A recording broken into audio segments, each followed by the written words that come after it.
रावण सीता मैया को ले गया और राम जी तुरंत रावण को मार देते और सीता को ले आते, तो फिर हनुमान जी को कोई जान पाता? फिर शबरी को कोई जानता? फिर सुग्रीव को कोई जानता? फिर बाली को कोई जानता? फिर अंगद जी को कोई जानता? जामवंत जी को कोई जानता? अरे रावण ले गया सीता माँ को, तो सीता माँ के लिए जटायु ने प्राणों का बलिदान दिया, तो जटायु की कथा प्रसिद्ध हो गई।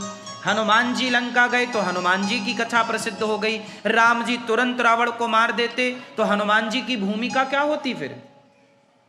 फिर वो सुखैण वैद्य को लाना, संजीवनी लाना, ये सब कथाएं कैसे होती फिर? तो भगवान अपने भक्तों को समाज के सामने प्रकट करना चाहते हैं। भगवान तो प्रकट हो गए, पर भगवान बोले केवल मेरे प्रकट होने से काम ना होगा, मेरे भक्तों को भी मैं प्रकट करूंगा। तो अपने भक्तों को प्रकट करने के लिए भगवान ने ये लीला रची। क्या लीला रची? कि मुझे पता ही नहीं कि मेरी पत्नी कहाँ है, अब तुम लोग खोज के लाओ। तो राम जी के ऊपर ना माता सती को डाउट हो गया, ये भगवान नहीं हो सकते। शंकर जी ने बहुत समझाया कि ये भगवान है, भगवान है, मान लो। सती बोली मैं नहीं मानती। तो कैसे मानोगी? बोले मैं परीक्षा लूंगी। हाँ हाँ ले आओ जाओ। शंकर जी ने कहा जो तुम्हारे मन अति संदेह हो, यदि अति संदेह है तो जाओ परीक्षा लेके आओ, जाओ। अब परीक्षा लेने के लिए गए। माता सती ने सीता का रूप बना लिया। किसका रूप बनाया? सीता। और राम जी जा रहे थे सीते सीते, और राम जी के आगे जाके सती माता खड़ी हो गई, प्रभु मैं आ गई रावण के यहां से। राम जी बोले माता जी प्रणाम। शंकर जी कहां हैं? माता सती बोली मैं तो सीता बन के खड़ी हूं, आपकी पत्नी हूं। राम राम राम राम, आप मेरी मां हैं। सती बोली आपने कैसे पहचाना? राम जी बोले कि मेरी पत्नी सदा मेरे पीछे खड़ी होती है, आप मेरे आगे खड़ी हो तो मेरी मां ही आगे खड़ी हो सकती है, मेरी पत्नी सीता नहीं। आपने रूप बदल लिया, प्लास्टिक सर्जरी करा के स्वरूप बदला जा सकता है, स्वभाव कहां से लाओगे? इसलिए मेरी सीता का स्वभाव आप नहीं बना पाओगी। अब सीता मैया नकली सीता अर्थात सती माता पकड़ी गई। अब जब पकड़ी गई तो सती माता भागी। जो व्यक्ति गलत है वो सच को स्वीकार नहीं करता। माता सती ने चलो पकड़ी गई तो राम की शरण में चली जाती, ना तो प्रणाम किया ना तो कुछ किया, और माता सती वहां से चली। अब जहां जहां राम, अब क्या हुआ जब माता सती गई तो उन्हें राम सीता का दर्शन होने लग गया चारों तरफ। तो माता सती ने आंखें बंद कर ली, मैं देखूंगी नहीं। कुछ लोग होते हैं इतने जिद्दी होते हैं कि वो सच को स्वीकार नहीं करते। सच सामने है, अब तो समझ लो कि ये भगवान है, अब तो पोल पट्टी खुल गई ना, वो जान गए ना। पर सती माता ने फिर भी स्वीकार नहीं किया कि ये भगवान है। तब शंकर जी के पास गई। शंकर जी ने कहा होगी परीक्षा?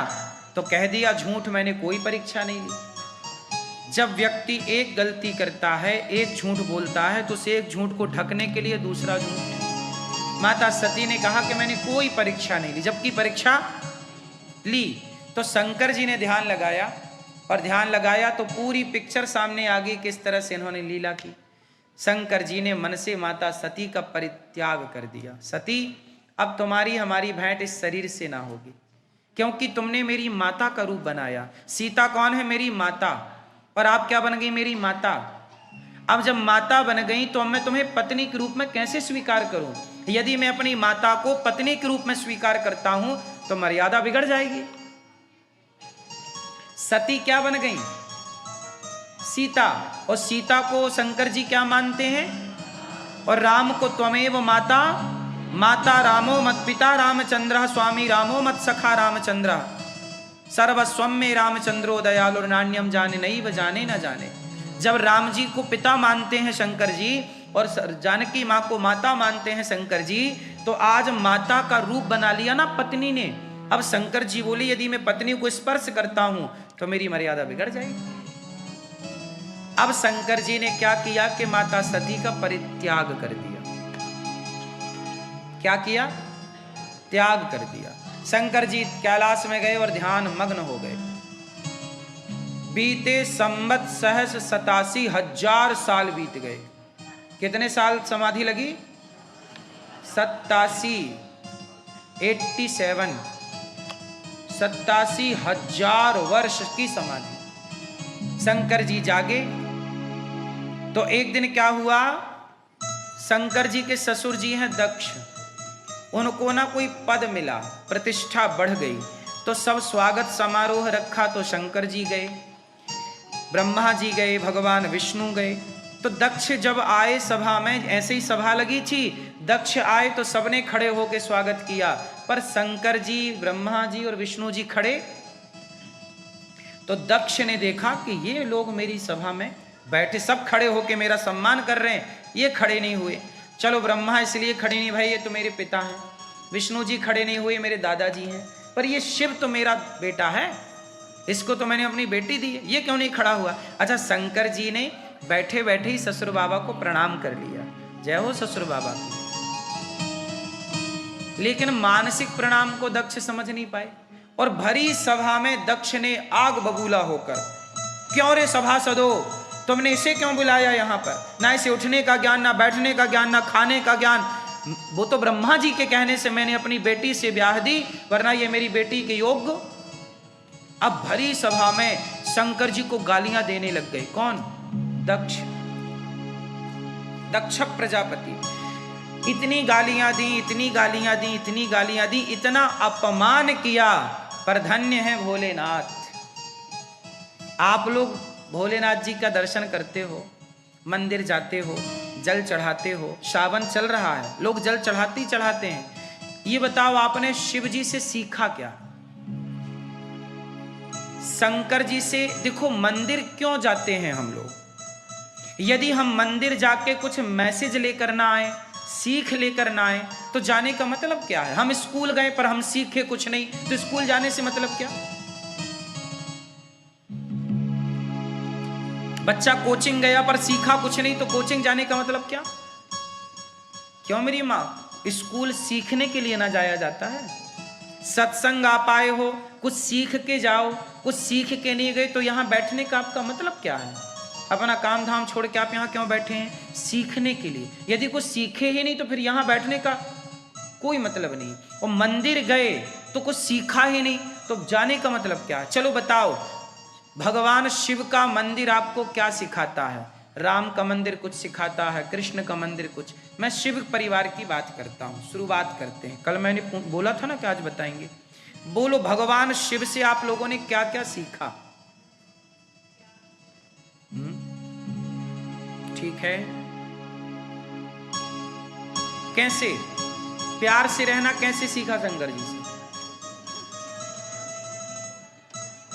ठीक है, सही है। सुनो, सबसे पहली सीख शंकर जी से। भरी सभा में भगवान शिव का अपमान होता रहा। किसके द्वारा? दक्ष प्रजापति के द्वारा। लेकिन उस अपमान के बदले शंकर जी ने एक भी शब्द, पहली सीख शंकर जी से चुप रहना। परिस्थितियां कैसी भी हों, पर यदि आप परिस्थितियों पर चुप रह गए तो आप जीत जाएंगे, और यदि आप बोल पड़े तो आप हार जाएंगे। क्योंकि घर में विवाद होता है ना, बोलने से होता है।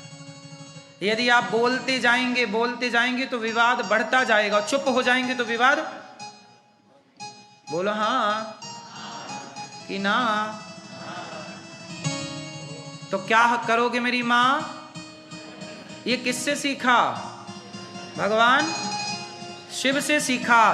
भरी सभा में ससुर जी गालियां गालियां गालियां देते रहे, पर धन्य है भोलेनाथ के हर गाली का मौन रह करके जवाब दिया। तो मैया चुप रहोगी? नहीं नहीं, यहां नाम जपो, घर पे।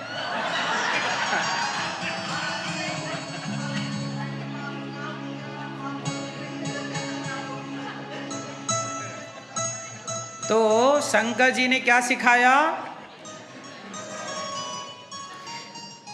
भरी सभा में शंकर जी का अपमान हुआ, कोई उत्तर नहीं। आप लोग कहते हैं गुरुजी हमारा कोई अपमान करे हम क्या करें, कोई हमें गाली दे तो हम क्या करें। सुनो, जब कुत्ता आपको काटता है तो आप क्या करते हैं, कुत्ते को काटते हैं। तूने हमें काटा, हम भी तुझे काटेंगे, हिसाब बराबर।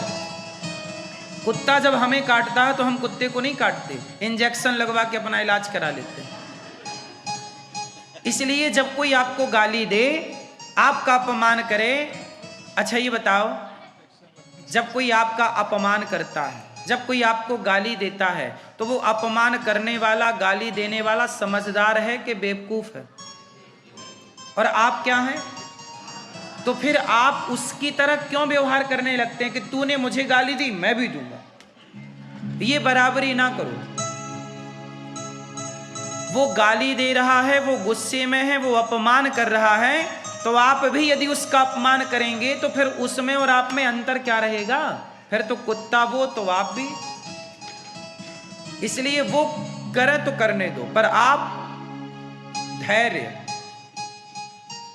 क्या है हमारे भीतर? भगवान कृष्ण को 100 गालियां पर डे देता था। कौन? शिशुपाल। 100 गालियां, 100।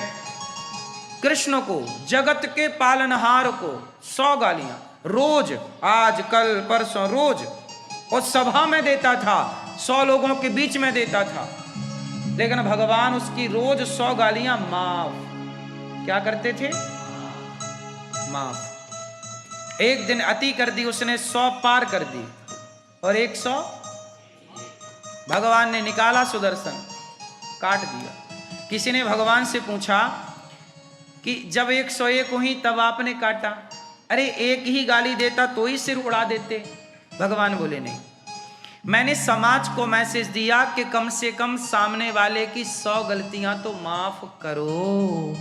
100 पार करे तब दंड दो, कुछ गलतियां माफ करो। चलो आप 100 नहीं कर सकते ना मेरी माँ, तो परिवार की 2-4 गलतियां माफ करो।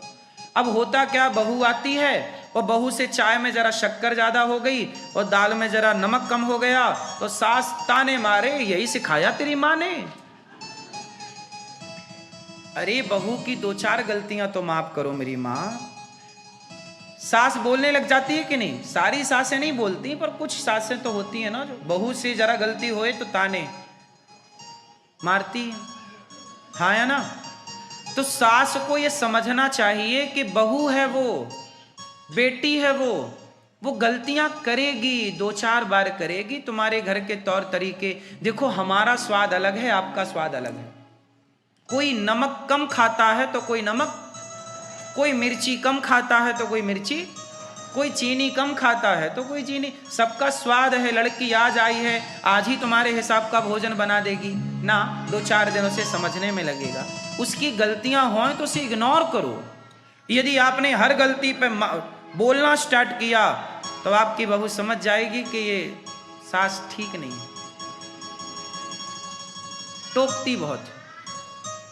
और जब उसका टाइम आएगा फिर तुम्हें जीने ना देगी, क्योंकि टाइम तो बहुओं का आता ही आता है। तुम्हारा कब तक रहेगा? तुम तो खटिया पर चली जाओगी एक दिन। टाइम सासों का तो थोड़ा रहता है, बहुओं का फिर। इसलिए बहुओं से बना के चलो, बहुओं से बना के चलो। बहुओं से सासें क्या करती हैं? बहुओं से बिगाड़ लेती हैं और बाद में रोती हैं, बहू पानी नहीं देती। बिगाड़ ली तो काहे को पानी देगी? बनाए रखती तो पानी भी मिलता, रोटी भी मिलती, बादाम का हलवा भी मिलता। अब बिगाड़ ली तो नमक रोटी भी नसीब नहीं हो रही है, हाँ या ना? इसलिए शंकर जी सिखाते हैं मत बोलो, सीख दो। बेटा ऐसे नहीं करते, ऐसे करते हैं। बेटा ये काम ऐसे नहीं करते, ऐसे। 2 बार 4 बार समझाओ। मैं आपको सिखा रहा हूं, समझा रहा हूं, 4 बार बताऊंगा, 6 बार बताऊंगा, पर 6 बार बताने के बाद भी, समझाने के बाद भी आप नहीं समझे तो मैं चुप हो जाऊंगा। समझाया उसे जाए जो समझे, सिखाया उसे जाए जो सीखे। जो सीखे ना, जो समझे ना, उसे क्या सिखाएं? चुप रहना समझदारी।